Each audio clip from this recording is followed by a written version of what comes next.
السلام علیکم۔ دور جدید کا سب سے بڑا علمی اور ہمارا سب سے بڑا بحران اور کرائسس میرے نزدیک یہ ہے کہ ہمارے ہاں اعلیٰ شخصیات اب باقی نہیں رہی ہیں۔ اعلیٰ شخصیات خود بخود پیدا نہیں ہوتی، انہیں اعلیٰ تربیت پیدا کرتی ہے، اور یہ تربیت ہمارے مذہب کے اندر، اس کی تعلیمات کے اندر بالفعل موجود ہے۔ یعنی جس وقت ہم اپنے مذہب کی اصل تعلیم کو اختیار کرتے ہیں تو ہم خود بخود ایک اعلیٰ انسان بن جاتے ہیں۔ لیکن مذہب چونکہ خود اپنے آپ کو پیش نہیں کرتا، اس لیے کہ پیغمبر تو اب کوئی بھی نہیں ہے، مذہب تو ظاہر ہے کہ قرآن مجید میں موجود ہے، اس کو انسان پیش کرتے ہیں، اور اس کے نتیجے میں انسانوں کا فکر وجود میں آتا ہے، جسے میں مذہبی فکر کہتا ہوں۔ تو ہمارا جو موجودہ مذہبی فکر ہے، اس میں اعلیٰ انسان پیدا کرنا، قرآن مجید کی اصل تعلیم کو سامنے لانا، یہ اس کے پیش نظر ہی نہیں ہے۔ اس کے پیش نظر یا تو سیاسی انقلابی لوگ پیدا کرنا ہے جو معاشرے میں ایک سیاسی تبدیلی لے کے آ جائیں، یا پھر ایک خاص قسم کا حلیہ پیدا کرنا ہے۔ ظاہر ہے کہ اعلیٰ انسان ان دونوں کاموں کے پیدا نہیں ہوتے۔ اعلیٰ انسان تو قرآن مجید کی جس تعلیم سے پیدا ہوتے ہیں، اس کو میں نے قرآن کا مطلوب انسان میں جمع کر دیا ہے، اور اس کا زندہ نمونہ حضرات انبیاء علیہ السلام کی شخصیت تھی۔ تو آج بھی اگر کرنے کا کوئی سب سے بڑا کام ہے تو وہ یہی کہ اس طرح کے اعلیٰ انسانوں کو پیدا کرنے کی کوشش کی جائے۔ اور میرے اور آپ کے لیے اصل میں کرنے کا کام کیا ہے کہ ہم خود اعلیٰ انسان بننے کی کوشش کریں۔ دیکھیے، اعلیٰ انسان کون ہوتا ہے؟ اعلیٰ انسان کو موجودہ دور کی اگر زبان میں بیان کروں تو ایک بیلنس پرسنالٹی کو کہتے ہیں۔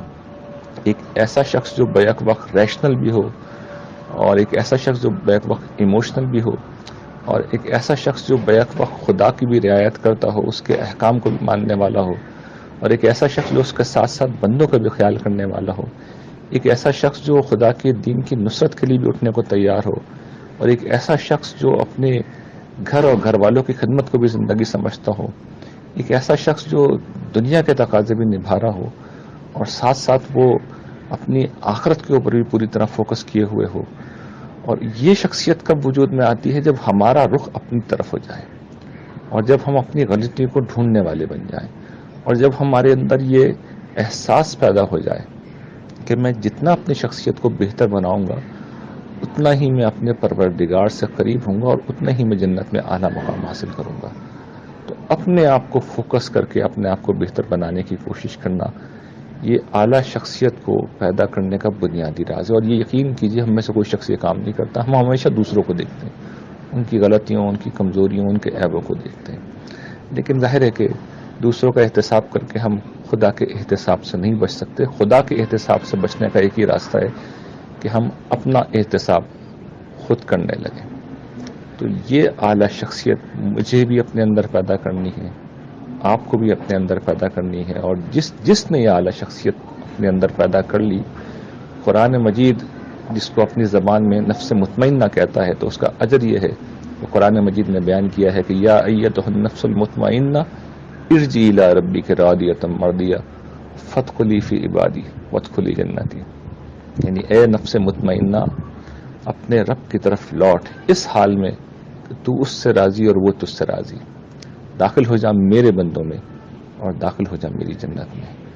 تو یہ الفاظ اگر ہمیں سننے ہیں اپنے پروردگار سے، تو اپنے شخصیت کو، اپنے نفس کو نفس مطمئنہ یعنی بیلنس پرسنالٹی ہمیں بنانا ہوگا، جو رب العالمین کے رب ہونے پر راضی ہو جائے، اور اس دنیا کے امتحان ہونے پر راضی ہو جائے، اور جنت کی اپنی منزل ہونے پر راضی ہو جائے۔ اللہ تعالی ہم سب کو ایسا ہی اعلیٰ انسان بننے کی توفیق عطا فرمائے۔